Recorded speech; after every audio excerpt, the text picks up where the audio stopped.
Hello students, आज हम पढ़ेंगे class 11th chapter second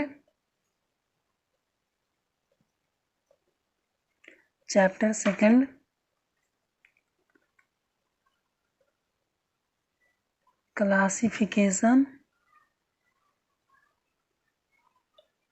of living world, यानी जो सेकंड चैप्टर हमारा है वो है सजीवों का वर्गीकरण। तो क्लासिफिकेशन के बारे में आज पढ़ेंगे। पहले देखते हैं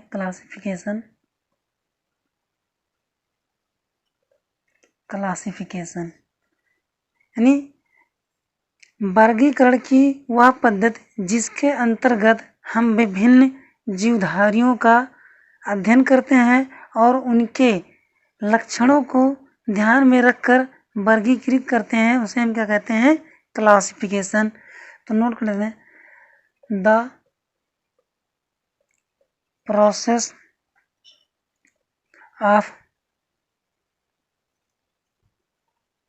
categorising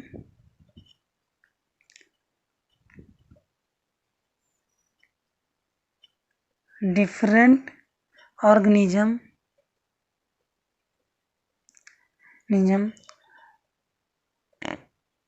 on the basis of some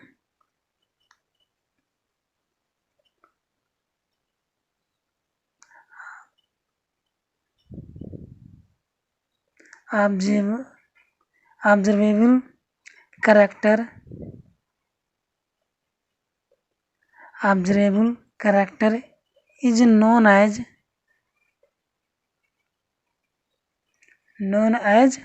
classification.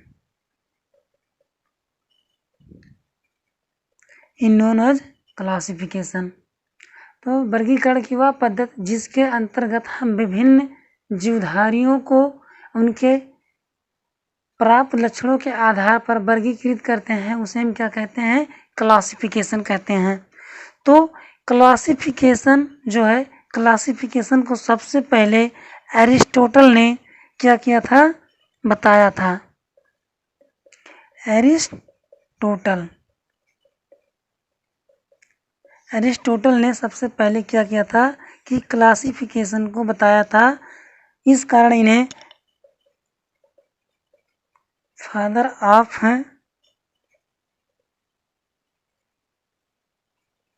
Zoology and biology के नाम से जाना जाता है। ओके, तो जो एरिस्टोटल थे इन्होंने वर्गीकरण की दो पद्धतियां बताई थी। नंबर 1 था एनिमल्स और सेकंड जो था प्लांट्स, जैसा कि हम अपने पिछले अध्याय में पढ़ चुके हैं। ओके, तो आगे देखते हैं हम। तो एनिमल को इन्होंने भी दो कैटेगरी में डिवाइड किया था। जो दो कैटेगरी थी वो थी पहले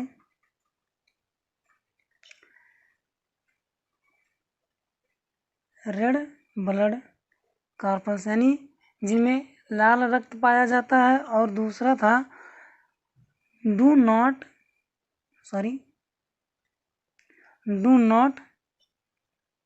फाउंड रेड ब्लड। यानी क्या था कि जो कैटेगरी थी एनिमल की कि एक में रेड ब्लड पाए जाते थे और दूसरे में क्या था कि रेड ब्लड नहीं पाए जाते थे। ठीक, और प्लांट को भी 3 कैटेगरी में डिवाइड किए। जो 3 कैटेगरी थी, पहले था हर्ब्स जिन्हें हम कहते हैं शाक या शाकीय, और सेकंड जो था सर्फ जिन्हें हम कहते हैं झाड़ी, और थर्ड जो था हायर प्लांट या ट्री हम भी कह सकते हैं, ट्री। तो इन्होंने 3 कैटेगरी में प्लांट को भी विभाजित किया और एनिमल को 2 कैटेगरी में, जिसमें रेड ब्लड पाए जाते थे और दूसरे में क्या थे कि लाल ब्लड नहीं पाए जाते थे। ठीक, आगे देखते हैं the two kingdom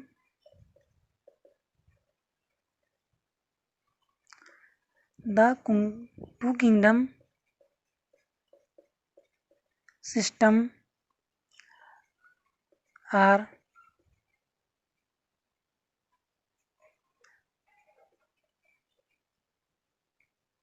proposed by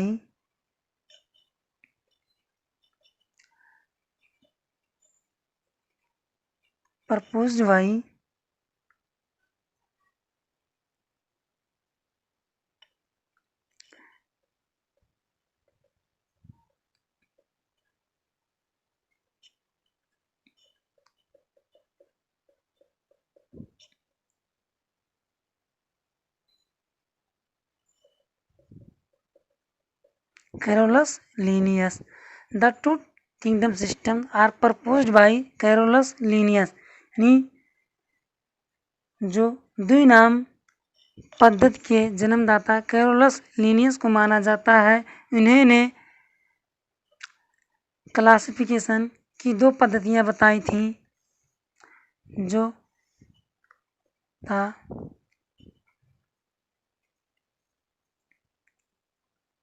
पहली पद्धति में उन्होंने प्लांट किंगडम को रखा और सेकंड में एनिमल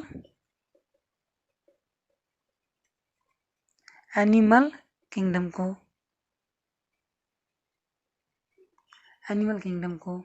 ओके। प्लांट किंगडम था, इनमें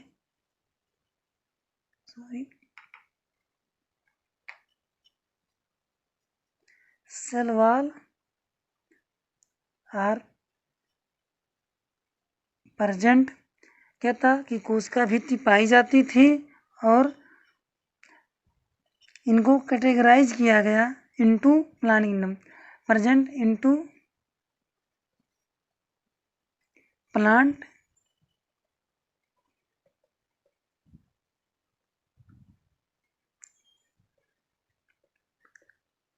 सेल वॉल पाया जाता था और इन्हें प्लांट किंगडम में रखा गया, किस लिए कि इनके अंदर सेल वॉल यानी कोशिका की भित्ति पाई जाती थी। और एनिमल किंगडम में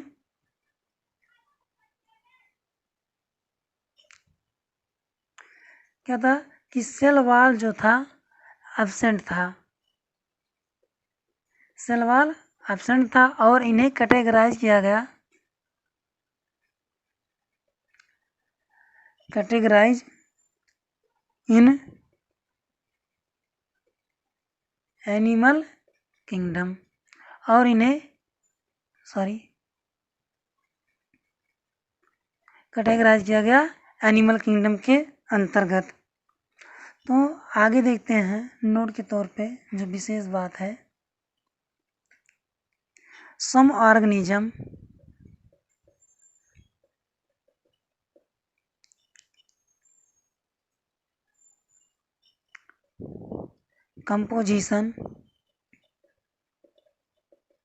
composition of cell wall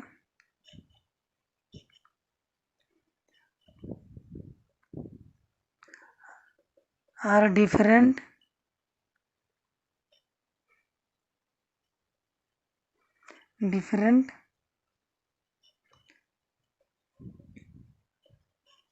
group and category, different group and category। तो कुछ जीवधारियों को शारीरिक संरचना के आधार पर या कोशिकीय संरचना के आधार पर विभिन्न ग्रुप में क्या किया गया, रखा गया। तो आगे देखते हैं 5 kingdom of classification.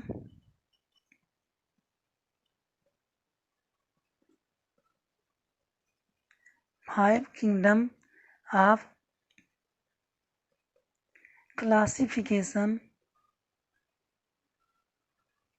classification are proposed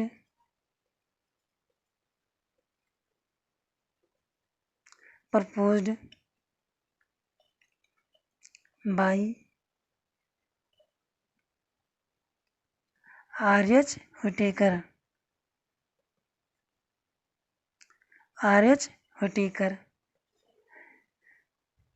जीवों की 5 जगत वाली क्लासिफिकेशन को आर.एच. व्हिटेकर ने क्या किया था, बताया था, और इन्होंने इस क्लासिफिकेशन को 1969 में क्या किया था, बताए थे। ओके, अब हम देखते हैं कि 5 kingdom of classification are proposed by R H. Whittaker. तो इन्होंने जो 5 किंगडम की क्लासिफिकेशन को बताया था, उनमें क्या क्या थे। पहला जो क्लास था क्या था, मोनेरा, और सेकंड था प्रोटिस्टा,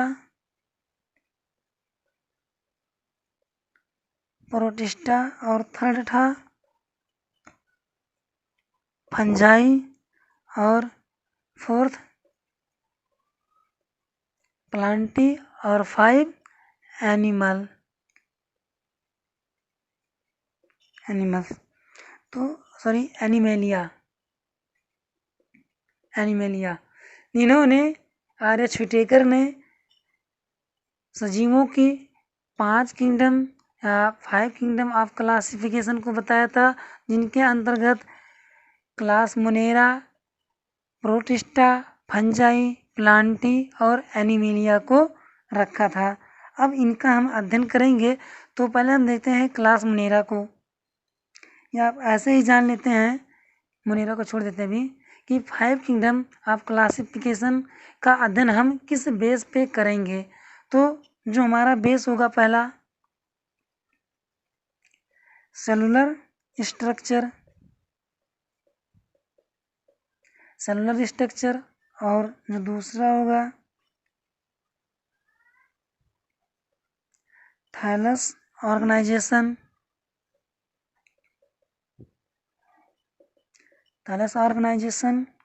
और तीसरा है मोड ऑफ न्यूट्रिशन।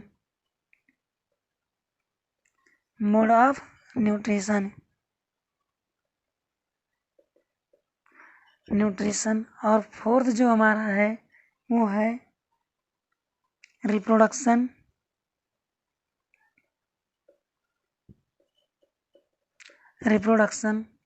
और पांचवा जो है वो है फाइलोजेनी।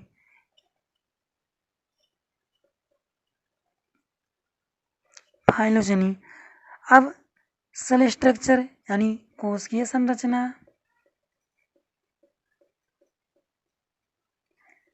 संरचना, और थैलस स्ट्रक्चर शारीरिक संरचना, और मोड ऑफ न्यूट्रिशन यानी पोषण और रिप्रोडक्शन पर जनन, और फाइलोजेनी क्या है, जात वृत्ति। इतने सारी चीजों का अध्ययन हम करेंगे। देखते हैं किंगडम मोनेरा को। अब किंगडम मोनेरा के अंतर्गत हम अध्ययन करेंगे किसका, बैक्टीरिया का। अब जो बैक्टीरिया होते हैं क्या होते हैं, ऑल बैक्टीरिया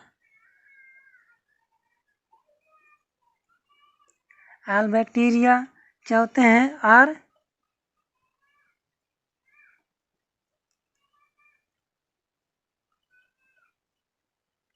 प्रोकैरियोट्स, यानी सभी भी बैक्टीरिया क्या होते हैं कि प्रोकैरियोट्स होते हैं, नो वेल डेवलप्ड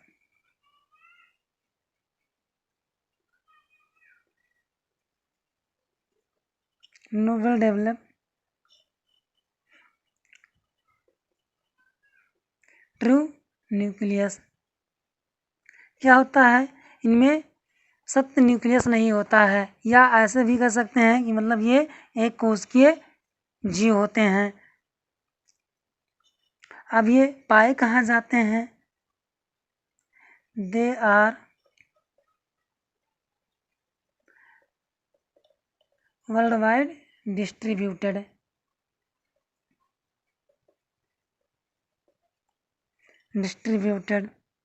ये क्या होते हैं कि पूरे संसार में पाए जाते हैं, और इनकी जो कोशिका भित्ति होती है, cell wall, made up of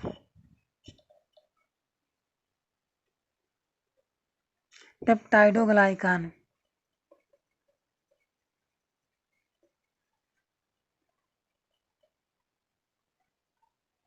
पेप्टाइडोग्लाइकान। अब जो ये पेप्टाइडोग्लाइकान है, इसका अर्थ होता है कि शुगर प्लस अमीनो एसिड के कंपोनेंट से मिलकर बने होते हैं। जो सेलवाल जो इनका होता है, क्या होता है, पेप्टाइडोग्लाइकान का बना होता है, और ये पेप्टाइडोग्लान में क्या होता है कि शुगर प्लस अमीनो एसिड क्या होते हैं कि घुले हुए होते हैं। ठीक, अब स्ट्रक्चर के आधार पे देखते हैं, जो बैक्टीरिया होते हैं वो कितने प्रकार के होते हैं? 4 प्रकार के होते हैं। ऐसे हम पहले देख लेते हैं एक एक को क्लासीफाई करते हुए। तो पहला जो होता है कोकस होता है,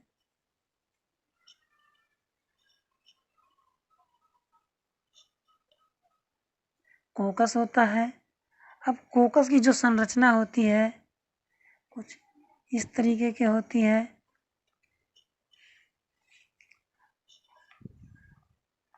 नेक्स्ट देखते हैं बैसिलस।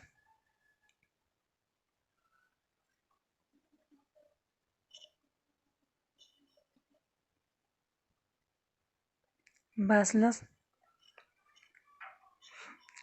ये जो होते हैं छड़ के आकार के होते हैं। ये छड़ के आकार के पाए जाते हैं, और इनके जो बीच में होता है क्या होता है? न्यूक्लियस होता है। ओके, नेक्स्ट देखते हैं थर्ड जो है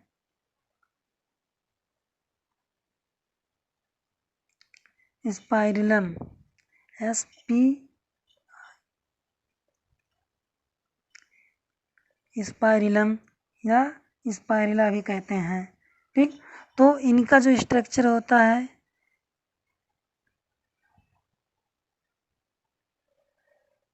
कुछ इस तरीके से होते हैं,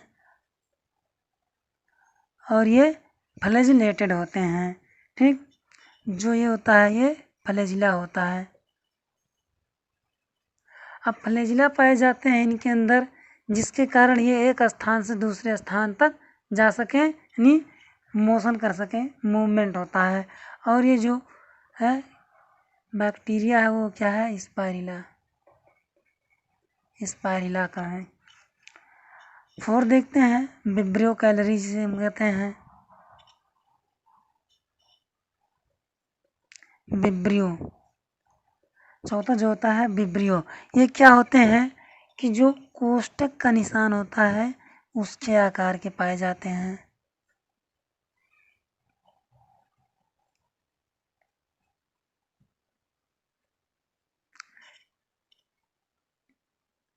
जिन्हें हम कहते हैं कॉमा शेप्ड स्ट्रक्चर। तो ये 4 प्रकार के बैक्टीरिया हो गए। पहला क्या हो गया? कोकस हो गया, जिनकी स्ट्रक्चर कुछ इस तरीके से होती है। और दूसरा बैसिलस जो छड़नुमा होते हैं। स्पाइरलम जिनमें फ्लैजिला पाया जाता है, और ये रॉड लाइक स्ट्रक्चर होते हैं। फिर चौथा क्या है? विब्रियो जो कॉमा के तरह दिखते हैं, जिन्हें हम कॉमा शेप्ड बैक्टीरिया भी कहते हैं। अब आगे नेक्स्ट देखते हैं बैक्टीरिया को। तो जो बैक्टीरिया होता है इसको दो क्लास में किया गया है, डिवाइड किया गया है। नंबर 1 आर्किया और दूसरा जो है बैक्टीरिया, या इसे हम आर्की बैक्टीरिया भी कह सकते हैं।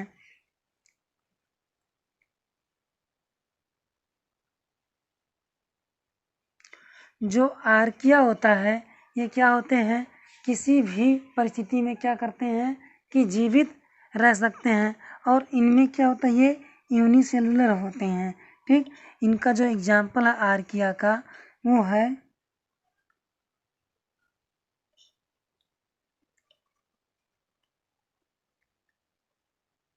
मिथाइनोजन। मिथाइनोजन जो है ये पाया कहाँ जाता है,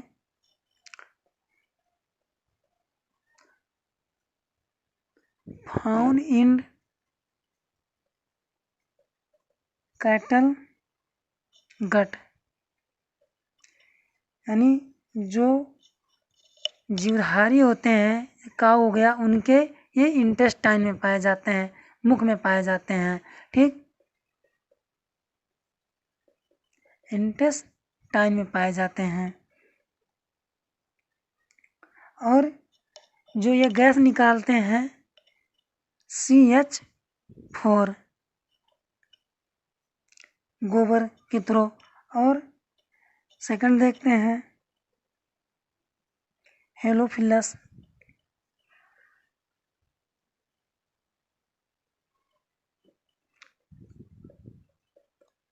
हेलोफिलस ये क्या होते हैं, नमकीन होते हैं, यानी समुद्री क्षेत्र में पाए जाते हैं जहाँ का पानी खारा होता है। और से थर्ड देखते हैं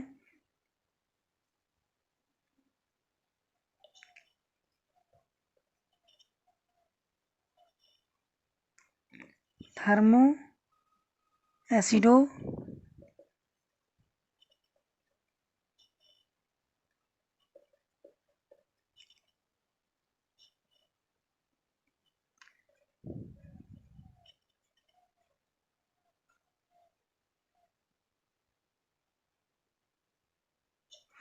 थर्मोएसिडोफिलस।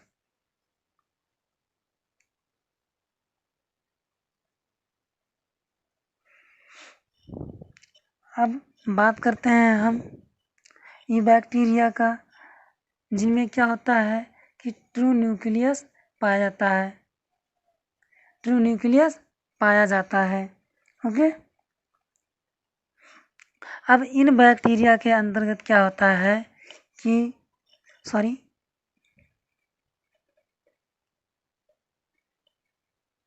क्लोरोफिल क्या होता है, प्रेजेंट होता है।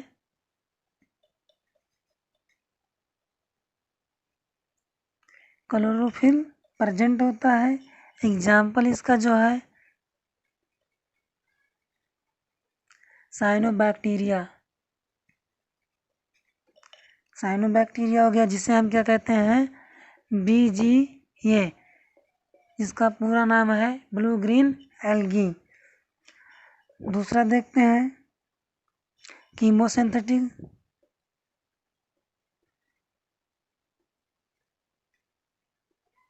कीमोसिंथेटिक बैक्टीरिया, जो क्या होते हैं नॉन-स्टॉक होते हैं। नॉन-स्टॉक हो गए, एनाबीना हो गए, और इनका जो कार्य क्या होता है नाइट्रोजन फिक्सेशन।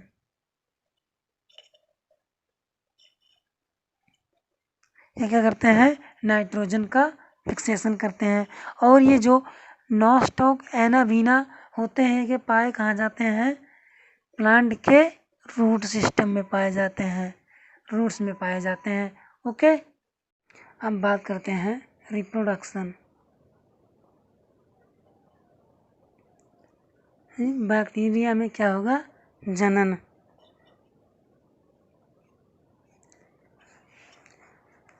तो जो बैक्टीरिया में रिप्रोडक्शन होता है वो किस प्रकार का होता है?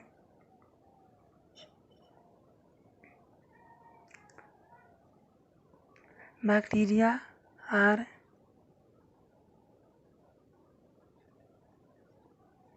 reproduced by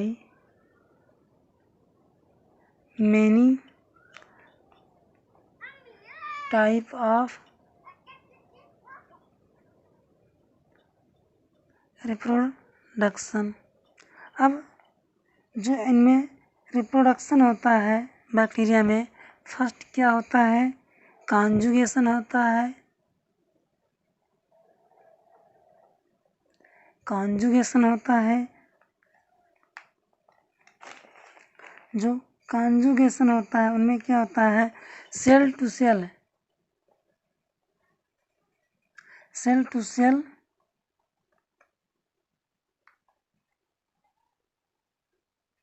कांटेक्ट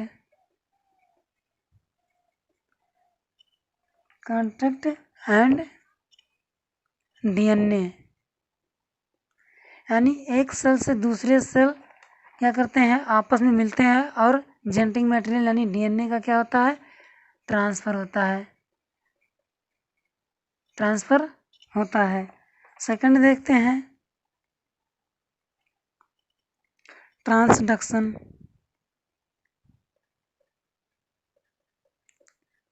सेकंड जो है ट्रांसडक्शन, इसमें क्या होता है? Transfer to genetic material from virus to bacteria. Virus to bacteria क्या होता है? Transfer to genetic material virus to bacteria. इनमें जो होता है कि बैक्टीरिया का जेनेटिक मटेरियल वायरस और वायरस का जेनेटिक मटेरियल बैक्टीरिया तक पहुंचता है, जिसे हम क्या कहते हैं कि ट्रांसडक्शन कहते हैं। और जो थर्ड हमारा है वो है transformation.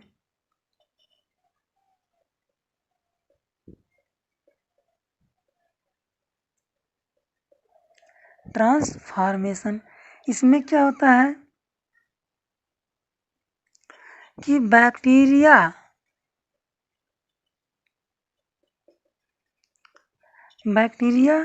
Are compete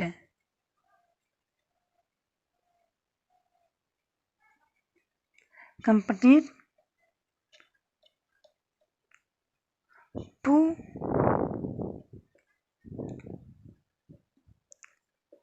surrounding bacteria.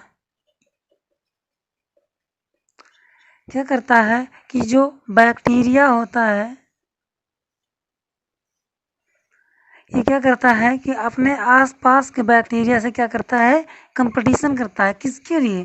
For nutrition, ठीक, और जेनेटिक मटेरियल के लिए। तो जेनेटिक मटेरियल आपको पहले बता चुके हैं कि जो होता है डीएनए होता है। नेक्स्ट है माइकोप्लाज्मा।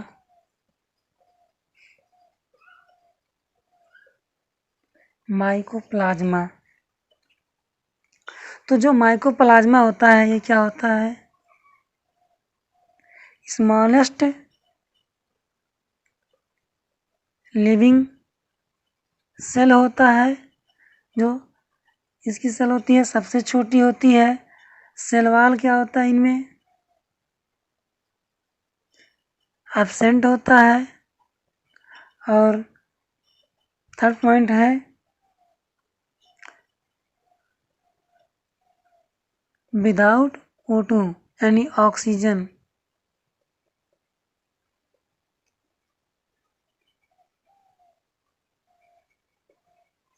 सर्वाइव, यह बिना ऑक्सीजन के जीवित रह सकता है। और इसी को एक नाम से हम और जानते हैं, जोकर ऑफ प्लांट किंगडम।